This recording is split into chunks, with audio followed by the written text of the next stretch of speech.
नमस्कार, मैं हूं प्रशांत द्विवेदी। S7 में आपका स्वागत है। हमारे पास में बड़ी खबर आ रही है, दिनेश प्रताप सिंह जी की MLC बरकरार रहेगी। जी, हम आपको बता दें, कांग्रेस ने एक याचिका दायर की थी जिसमें आज फैसला सभापति ने लिया है और दिनेश प्रताप सिंह बने रहेंगे MLC। बहुत बहुत हमारे साथ में सीधे दिनेश प्रताप सिंह जी लाइव जुड़ गए। बहुत बहुत स्वागत है दिनेश जी आपका इस खास बातचीत में। धन्यवाद भैया। सबसे पहला सवाल, किस तरह से देखते हैं आज अपनी इस जीत को? जिस तरह से लगातार आप देखें कि कांग्रेस कहीं ना कहीं हमलावर हो रही थी आपके ऊपर, ऐसे कैसे देखते हैं आप इसको, इस पूरे मामले को? प्रशांत जी, ये जीत हमारी नहीं है, ये रायबरेली के लाखों लोगों की जीत है जी। और ये मेरी जीत नहीं है, ये प्रियंका गांधी की जिद की पराजय है।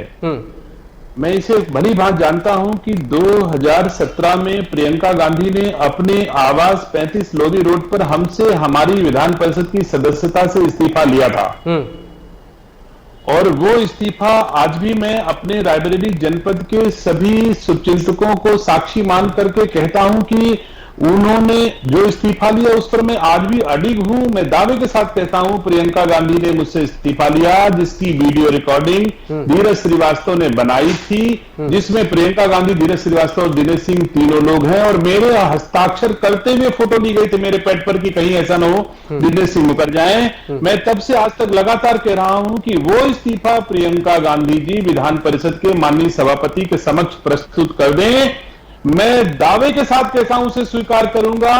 तो अगर मैं मुकर जाऊं कि मुझसे इस्तीफा नहीं लिया गया, तब तो ये जो आज की प्रक्रिया की गई है कि हमारा याचिका दाखिल करने की जरूरत है, हाईकोर्ट जाने की जरूरत है, माननीय उच्च न्यायालय, सर्वोच्च न्यायालय जाने की जरूरत है, ऐसी कोई आवश्यकता ही नहीं, क्योंकि मैंने तो मुझसे इस्तीफा लिया गया और मैंने इस्तीफा दिया।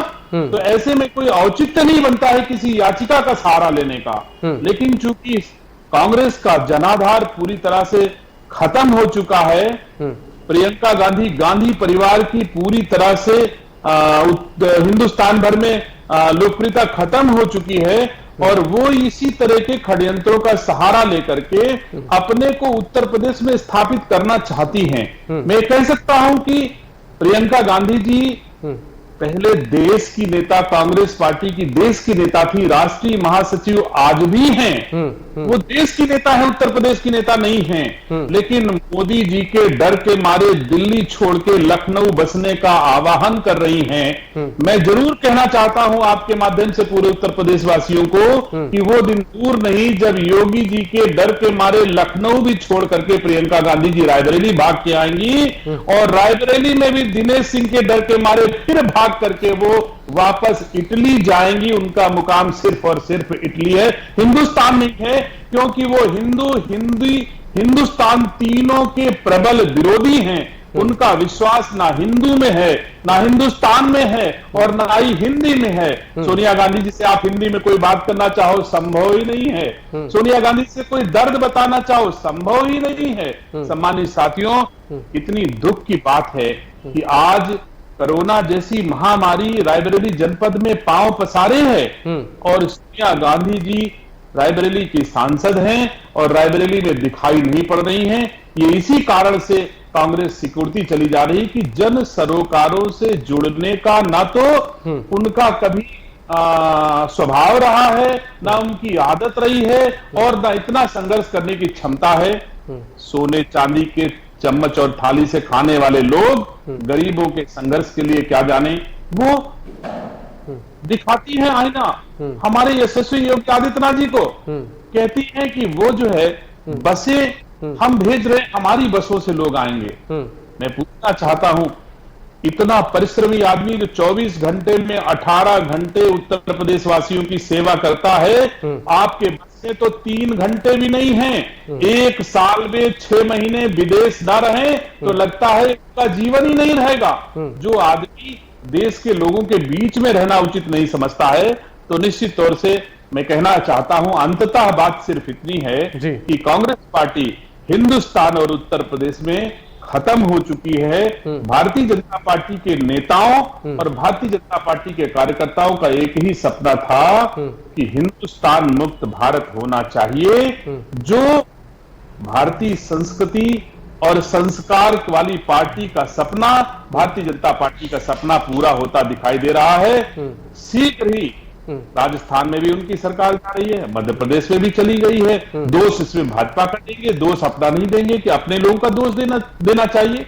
जैसे कांग्रेस पार्टी अपने ही दल के लोगों को मार करके अपने अस्तित्व को बचाना चाहती है। मैं आपसे पूछना चाहता हूं, आप रायबरेली के हो और रायबरेली जनपद के विधायक राकेश सिंह और रायबरेली जनपद की विधायक आदिति सिंह दोनों कांग्रेस के विधायक हैं, कल भी थे, आज भी हैं, और अपने ही विधायक के खिलाफ याचिका दाखिल करके क्या कांग्रेस ताकतवर हो सकती है?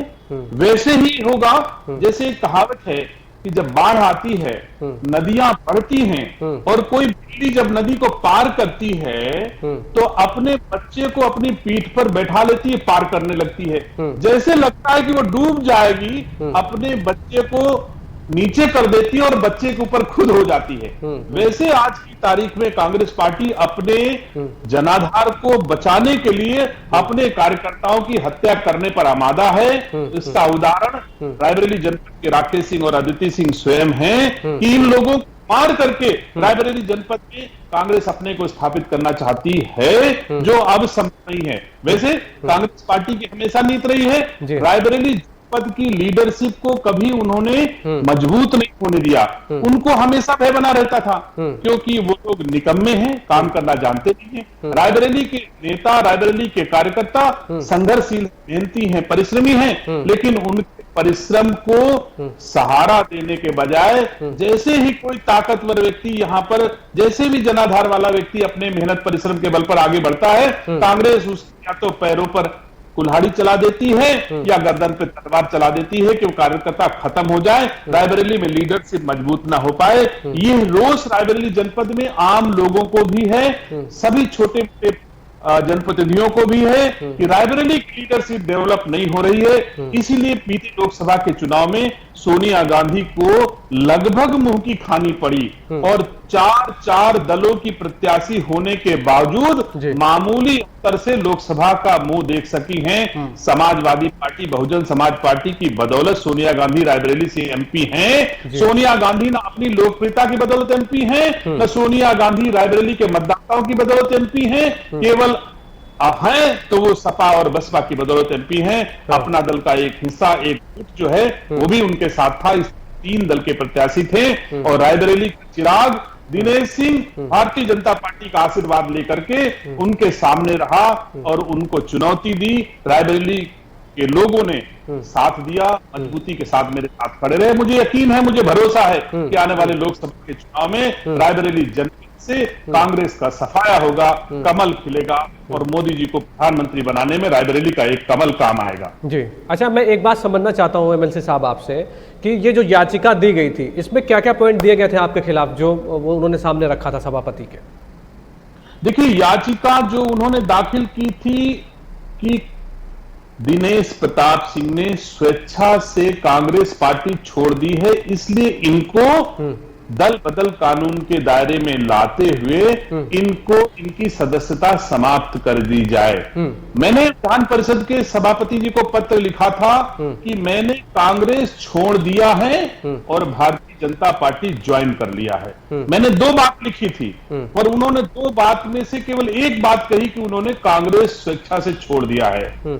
तो पहले तो इसका सवाल कर मैं जवाब देता हूं कि कांग्रेस स्वेच्छा से मैंने नहीं छोड़ी है। कांग्रेस मुझे अनिश्चित काल के लिए कांग्रेस की सदस्यता से निलंबित किया गया था और आज निलंबित रखा गया।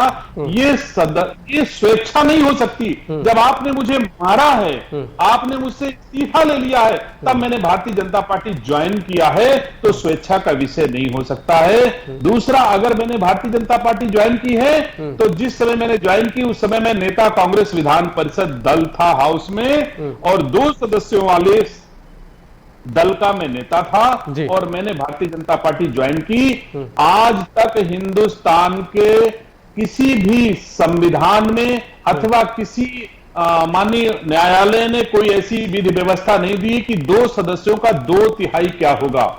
अगर 2 सदस्यों का 2/3, मैं मान रहा हूं कि दिनेश सिंह नेता कांग्रेस विधान परिषद थे, इसलिए 2 सदस्यों का 2/3 उनको माना जाना चाहिए और ये मान करके मेरा भारतीय जनता पार्टी में मर्जर वैधानिक माना जाए और मैं इस इस तरह भारतीय जनता पार्टी का सदस्य हूं और मैं जब से भारतीय जनता पार्टी मैंने ज्वाइन की उस दिन से आज तक मैं भारतीय जनता पार्टी के सदस्यों के साथ भारतीय जनता पार्टी की लॉबी में बैठता हूं।